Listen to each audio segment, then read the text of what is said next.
Sophie Bennett's hands shook as she clutched the clipboard, her grip tightening around the pen. The waiting room of Hayes Women's Health Clinic was sleek and modern, but no amount of soft lighting or soothing music could calm the anxious knot twisting in her stomach. She despised being here. Her heart raced as she scanned the intake form in front of her. Name, date of birth, medical history, simple questions. Yet her mind felt scrambled. Taking a shaky breath, she wiped her damp palms on her jeans and forced herself to focus. "Just fill out the form, Sophie. It's not that difficult," she told herself. But it was difficult. Sophie had spent years convincing herself she didn't need to see a gynecologist, dodging the inevitable. But after weeks of discomfort and countless late-night Google searches that only fueled her worst fears, she had finally given in. The receptionist had highly recommended Dr. Daniel Hayes, one of the best in the city. She hadn't thought much of it at the time. To her, a doctor was just a doctor. Older, serious, strictly professional. But nothing could have prepared her for what happened next. A nurse stepped into the waiting room, a file in hand. "Sophie Bennett?" Sophie nearly jumped, her heart lurching in her chest. She swallowed hard, clutching the form as if it were a lifeline. With shaky legs, she rose and followed the nurse down a hallway. The scent of antiseptic filled the air as they passed several closed exam rooms. "You can take a seat," the nurse said kindly, gesturing toward a chair inside the doctor's office. "Dr. Hayes will be in shortly." Sophie nodded but could barely breathe. She sat down, back straight as a rod, hands clasped tightly in her lap. The room was immaculate. Framed certificates adorned the walls, a sleek desk stood in the corner, and beside it, the exam chair loomed like something out of a nightmare. Her fingers twisted together nervously as she rehearsed what she would say. "Stay calm, act normal, get through this," she whispered. But the moment the door opened, Sophie forgot how to breathe altogether. The man who stepped inside was not the doctor she had imagined. Dr. Daniel Hayes was stunning, tall, broad-shouldered, effortlessly attractive. His dark hair was slightly tousled, his jaw sharp and defined, and his deep blue eyes sparkled with a confident warmth. He wasn't supposed to look like this. "Miss Bennett?" His voice was smooth, calm, entirely professional. He closed the door behind him with a gentle click and offered her a reassuring smile. Sophie opened her mouth to respond, but no sound came out. Sophie was too caught up in her own panic to speak. He was young. He was attractive. And he was going to examine her. Oh no. Daniel sat down across from her, casually flipping through her file. "I see this is your first visit to a gynecologist?" Sophie nodded so quickly she nearly gave herself whiplash. Daniel's smile remained calm and reassuring. "I know this can feel intimidating, but I promise, we'll go at your pace. Nothing happens unless you're completely comfortable." She nodded again, her cheeks flushing crimson. Daniel couldn't help but notice the way she tensed, the way her eyes darted around the room, the way she looked as though she wanted to sink into the chair and disappear. She wasn't like most of his patients, not at all. Shy, timid, vulnerable in a way that stirred something deep within him. Leaning forward slightly, his voice softened. "How are you feeling?" Sophie clenched her hands together. "Fine," she lied. Daniel chuckled, the sound warm and easy. "You don't have to be nervous. I promise I'm not that scary." Sophie disagreed entirely. He was terrifying. Not because of who he was, but because of how he made her feel. Her heart raced, her palms dampened, and she was suddenly hyper-aware of every move he made. And the worst part, Daniel noticed, he saw the way she averted her eyes, the pink flush staining her cheeks. She was adorable. Daniel had treated thousands of patients, confident ones, nervous ones, even some who flirted shamelessly. But Sophie was different. Her vulnerability made him want to tread carefully, to protect her. And that was a dangerous thought. Clearing his throat, Daniel forced those feelings aside. "Before we begin," he said, keeping his tone light, "do you have any questions for me?" Sophie hesitated. She had a million questions, but every single one died on her tongue. So, she just shook her head. Daniel's gaze lingered on her for a moment as though he was trying to read the words she couldn't say. Then, he smiled again. "All right, let's get started." And Sophie knew, without a doubt, this was going to be the longest appointment of her life. When it was finally over, Sophie practically sprinted out of the clinic, her heart still pounding as she stepped onto the busy sidewalk. Her hands were clammy, her cheeks still hot with embarrassment.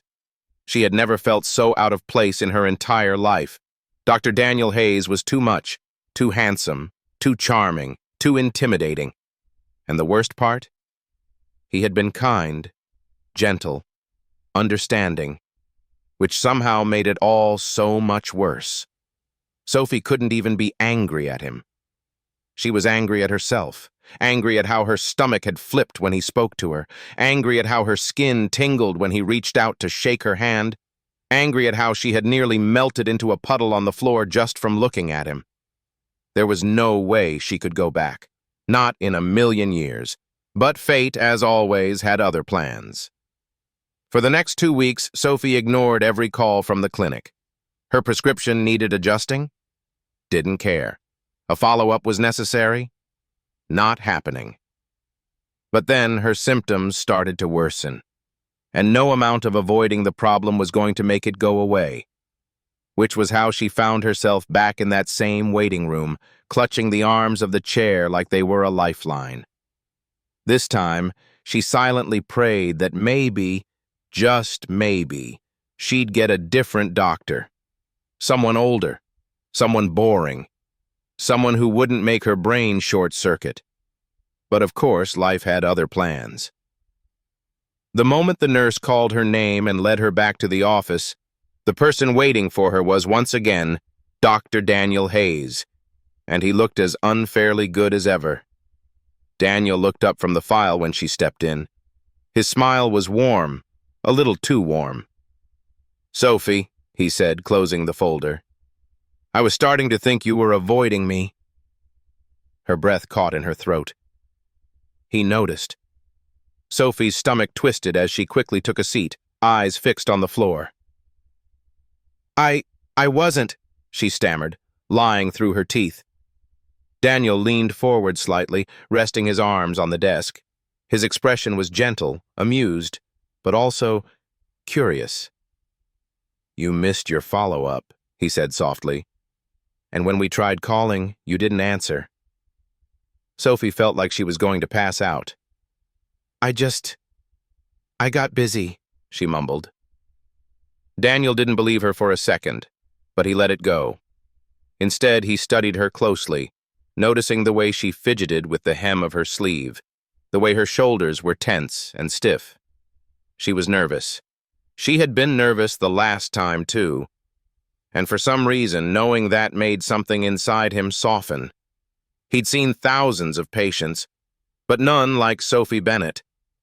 There was something about her, something delicate, something that made him want to be careful, to move slowly, to make sure she felt safe. And that was a strange feeling, one he hadn't expected. Meanwhile, Sophie was trying not to pass out. Every second in that room felt like torture. She knew he was just doing his job, that he wasn't thinking about this the way she was. But it didn't matter. The moment the appointment ended, she practically bolted for the door, mumbling a quick thank you as she disappeared down the hall. And Daniel, for reasons he couldn't quite explain, felt a pang of something. A flicker of disappointment lingered in Daniel's chest as he watched Sophie disappear down the hallway. He hadn't expected to see her again so soon, especially not outside the clinic, in a completely different setting. But just a few days later, as he stepped into his favorite cafe to grab a coffee before work, his eyes fell on a familiar figure by the window. Sophie. She hadn't noticed him yet, She was curled up with a book, her gaze fixed on the pages, occasionally tucking a strand of hair behind her ear and biting her lip in concentration. She looked peaceful, different. Not the bundle of nerves she'd been in his office. And for some reason, that made Daniel hesitate. Because suddenly, she wasn't just a patient. She was someone he wanted to know. Not just in a medical setting, not just as a name on a file, but as a person. As Sophie. Taking a steadying breath, he walked over. "Fancy seeing you here," he said, leaning slightly against the table.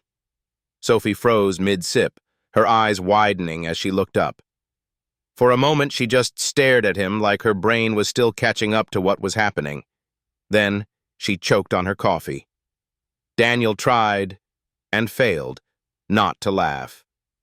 Sophie wanted to disappear. Because for the second time in a row, Dr. Daniel Hayes had completely caught her off guard.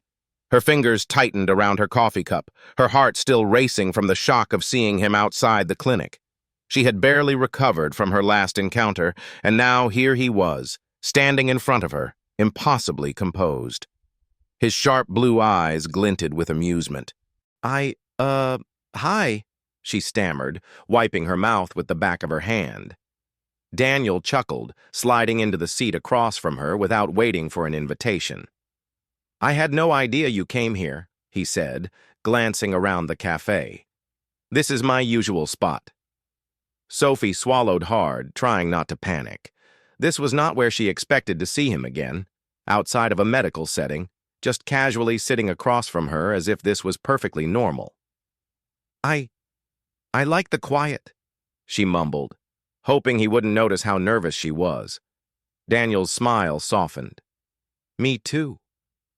And just like that, an easy silence settled between them. For the first time, Sophie allowed herself to actually look at him, really look at him. He was wearing a tailored dress shirt, the sleeves rolled up to his elbows, revealing strong, muscular forearms. His watch looked expensive, his entire presence effortlessly polished, exuding wealth and confidence. He looked like someone who belonged to a completely different world than hers. And yet, here he was, sitting across from her, looking at her like she was the most interesting thing in the room. That thought terrified her. A few days later, Sophie's world shifted again. Sophie was absent-mindedly scrolling through her phone when a headline caught her eye. And her stomach dropped. She froze, heart pounding. With trembling fingers, she clicked on the article, her eyes widening with every word. Daniel wasn't just a doctor. He was the doctor, a leading name in gynecology, a pioneer in women's health with multiple hospitals under his name, including the very clinic she had visited. And on top of that, he was unbelievably wealthy. Sophie could barely breathe.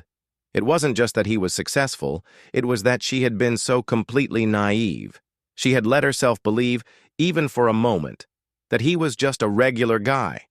But now the truth stared her in the face. Daniel Hayes wasn't just some charming doctor. He was untouchable.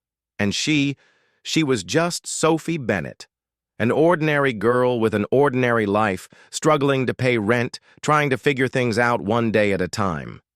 They weren't equals, not even close.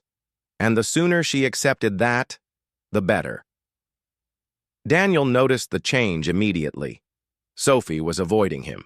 At first, he thought he was imagining it, but then she started ignoring his texts. She stopped coming to the cafe. She missed follow-up appointments. And suddenly, it hit him. He might actually lose her before he even had the chance to figure out what this was. That was unacceptable. So, one evening, he decided to find her. Sophie had just finished her shift at the bookstore where she worked. Her bag was slung over her shoulder as she stepped onto the sidewalk. And then she saw him, leaning against his sleek black car, arms crossed, eyes fixed on her. Sophie's heart leaped into her throat. "Daniel," she choked out. His gaze never wavered. "Are you avoiding me?" His voice was calm, but beneath it, she heard something else, something she couldn't quite place. Sophie looked away.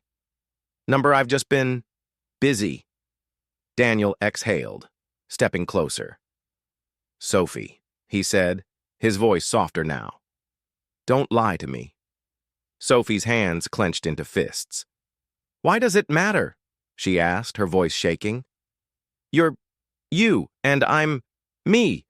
We're from completely different worlds, Daniel, and She swallowed hard. "I don't want to be someone people think is chasing after you for your money." Daniel stared at her for a long moment. And then, to her utter shock, he laughed. It wasn't a mocking laugh. It wasn't cruel. It was genuine, filled with disbelief. Sophie's cheeks burned.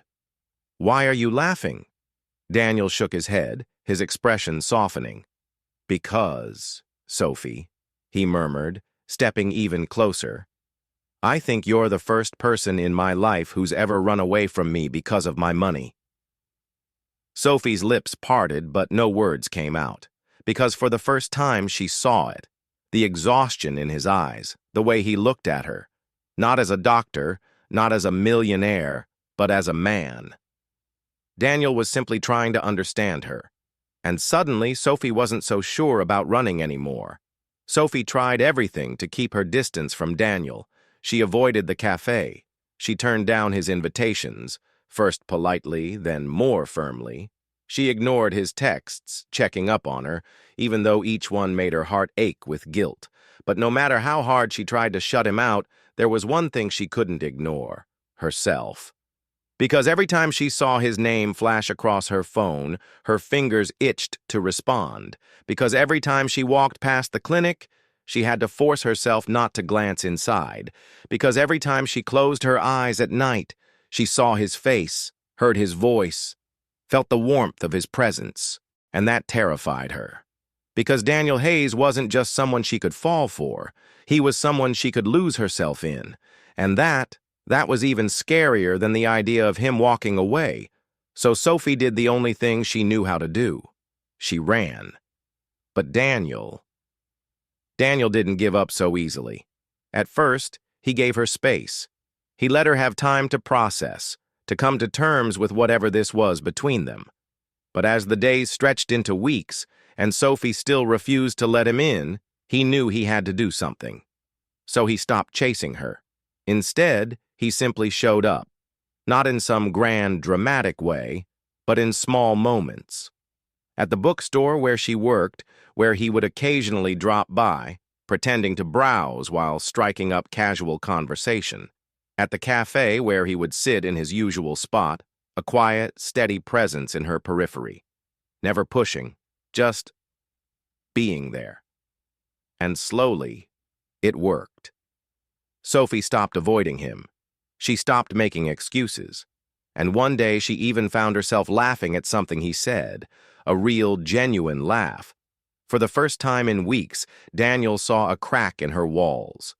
But just as Sophie was starting to feel comfortable, just as she was starting to think that maybe, just maybe, this wasn't as impossible as she thought, something happened that changed everything. It was late. She had stayed at work longer than usual, her head pounding, her limbs heavy with exhaustion. She hadn't been feeling well all day, but she pushed through it, telling herself it was just fatigue, that she'd be fine once she got home. But as she stepped onto the sidewalk, the world tilted, her vision blurred, her knees buckled, and then everything went black. The next thing she knew, she was somewhere warm, soft sheets beneath her, the steady beep of a monitor in the background. Slowly, she opened her eyes, and the first thing she saw was the last person she expected. Daniel, sitting beside her bed. Sophie woke up to the soft glow of hospital lights and the faint murmur of voices drifting in from the hallway. Her body felt heavy, her limbs weak, but it was the warmth beside her that drew her attention. She turned her head, and there he was. Daniel. He was sitting next to her bed, elbows resting on his knees, his hands clasped tightly together. His usually sharp, confident features were drawn with exhaustion and concern. His dark hair was slightly tousled, as if he had been running his hands through it repeatedly. The moment her eyes fluttered open, he exhaled sharply, relief flooding his face. "Sophie," he murmured, his voice low and raw, "you scared the hell out of me." Sophie blinked slowly, her mind still trying to catch up. What happened?" Her throat was dry, her voice weak. Daniel leaned in slightly, as if he couldn't stand to be too far away.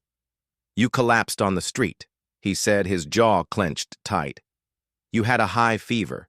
You were dehydrated, exhausted, pushing yourself too hard." Sophie swallowed, trying to sit up, but the room swayed around her.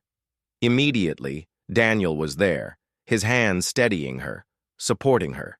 And for the first time, she saw it. Not pity, not responsibility, but something else entirely. Something intense, unwavering, genuine concern. Her chest tightened painfully. He shouldn't be here. He shouldn't look at her like that. Because if he did, she might start to believe it. She might start to believe that someone like him, someone who had everything, could actually care about someone like her. And she couldn't afford that kind of heartbreak. So she did what she always did. She pushed him away. "You shouldn't be here," she whispered, her voice barely above a breath. Daniel's brows furrowed. "What?" Sophie forced herself to look away. "You don't have to do this." His jaw clenched, his eyes darkening. "Do what?" "This," she said, gesturing weakly around the room, "taking care of me, sitting here all night, acting like I matter." Daniel's entire body went still. His expression hardened, a muscle ticking in his jaw. "So," he said, his voice suddenly low and sharp, "you think I'm here out of obligation?" Sophie opened her mouth to respond, but the words wouldn't come. Because yes, that was exactly what she thought. And admitting that terrified her. Sophie didn't want to be his burden. She didn't want to be the girl he felt sorry for. So she forced herself to say it. "I don't need your charity, Daniel." His eyes flashed. Frustration, anger, something deeper. "This isn't charity, Sophie," he said, his voice tight. "This is me caring about you." She let out a short, breathless laugh. "Why?" Daniel's fingers curled at his sides. "What do you mean, why?" "Why me?" she whispered, her throat tightening. "You have everything. Money, success, women who would do anything to be with you." She swallowed hard, the words burning as they left her mouth. "So why are you here?" Daniel's breath hitched, his jaw clenching. And then he finally said it. "Because I like you, Sophie." Sophie's heart stopped. The words hung between them, heavy, impossible to ignore. But before she could even process it, before she could let herself believe it, the fear took over again. She shook her head, her fingers gripping the hospital blanket tightly. "No," she said, her voice barely holding together. "That doesn't make sense." Daniel's jaw tightened. "Why not?" Sophie swallowed, her chest aching. "Because," she whispered, her voice trembling, "you have everything, and I have nothing." Silence.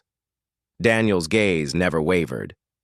And for the first time, Sophie saw something fractured in his eyes, something vulnerable, something broken. And in that moment, she realized she might not be the only one who was scared. Daniel took a deep breath, his hands clenching into fists before he slowly released them.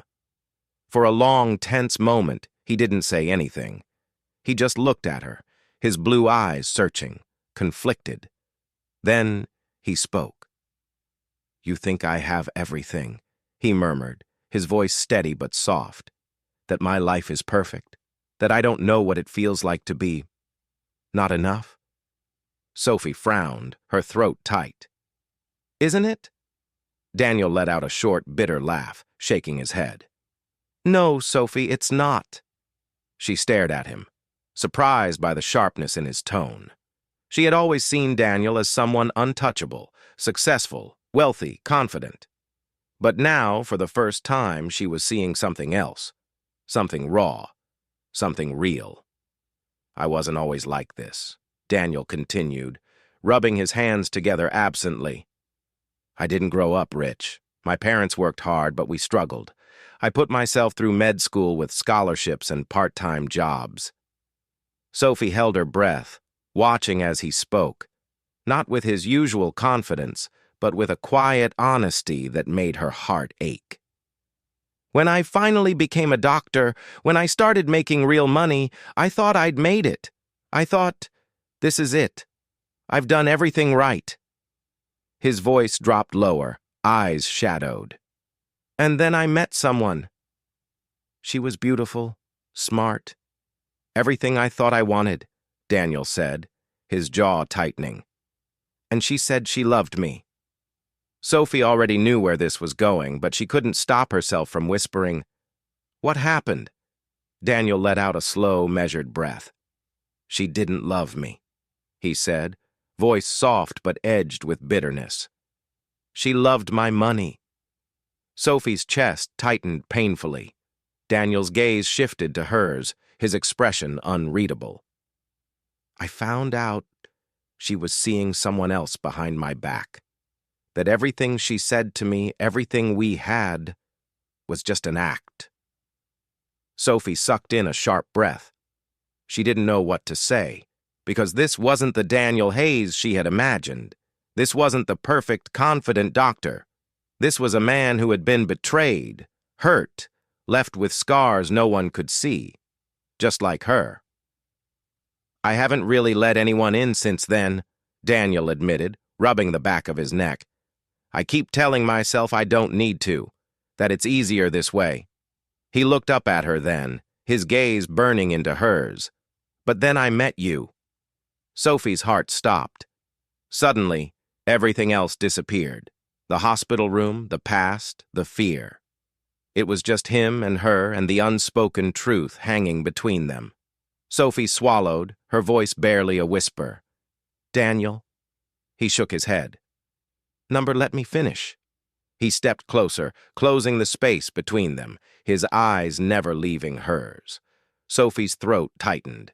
Daniel took another step, and now he was right in front of her, so close she could feel the warmth radiating from him. "I don't care what you have or don't have," he said, voice raw and thick with emotion. "I don't care that you don't come from money. I don't care that you think you're not enough." His fingers brushed against hers, tentative, hesitant, almost as if he were giving her the chance to pull away. She didn't. "All I care about," he murmured, "is you." Outside, the city lights sparkled against the dark sky. The soft hum of the night filled the silence between them. Then Daniel gently cupped her face, tilting her chin up until their eyes met. "I want you, Sophie," he whispered, his breath warm against her skin. "Just you." Sophie's breath hitched, and for the first time, she let herself believe it. In front of her, his eyes locking with hers, full of meaning, full of everything he had kept inside for so long. Sophie's heart skipped a beat, her breath catching in her throat as she stared at him, unable to comprehend what was happening. "Sophie," Daniel began, his voice steady yet full of emotion. "I've spent a lot of time convincing myself that I didn't need anyone, that I had everything I could ever want, but then I met you, and you've shown me more than I ever knew I could feel, that it's not about having everything. It's about having the right person beside you." Sophie felt her eyes well up with tears, her chest tightening with something she couldn't quite name. Her mind raced back to the moments they had shared, all the laughter, the quiet conversations, the times he'd been there when she needed him the most. "I want to spend the rest of my life with you," he continued, his hand trembling slightly as he held the ring out toward her. "Will you marry me, Sophie?" The words hung in the air, and for a moment Sophie couldn't speak. The weight of the moment, of the love that had blossomed between them, overwhelmed her. She had never imagined herself here. Never imagined that someone like Daniel would choose her, that he would want her for all that she was. But looking into his eyes now, she saw nothing but certainty. Finally, Sophie nodded, her voice thick with emotion. "Yes," she whispered. "Yes, Daniel. I will." The room seemed to fade away, leaving only the two of them, standing in that quiet, intimate moment. Daniel slipped the ring onto her finger, his hand gentle as he cupped her face, pulling her into a kiss that sealed everything they had fought for. And as they pulled apart, Daniel smiled softly, his eyes full of love. "I'll never let you go," he promised. And Sophie believed him, because for the first time in her life, she wasn't afraid. She had found her home, and it was in his arms. What a beautifully emotional and satisfying conclusion. The way the story wraps up their journey, with the unexpected twists and real, deep emotions, really leaves a lasting impression. Sophie and Daniel's evolution from doubt and fear to love and commitment feels so genuine, making their connection feel all the more powerful. The idea of love not being about perfection, but about choosing each other over and over again, is such a touching reminder of what really matters. It would definitely resonate with anyone who's ever doubted whether they were enough or feared opening their heart again. The ending has this quiet strength, reflecting both characters' growth in a way that makes it feel complete and fulfilling.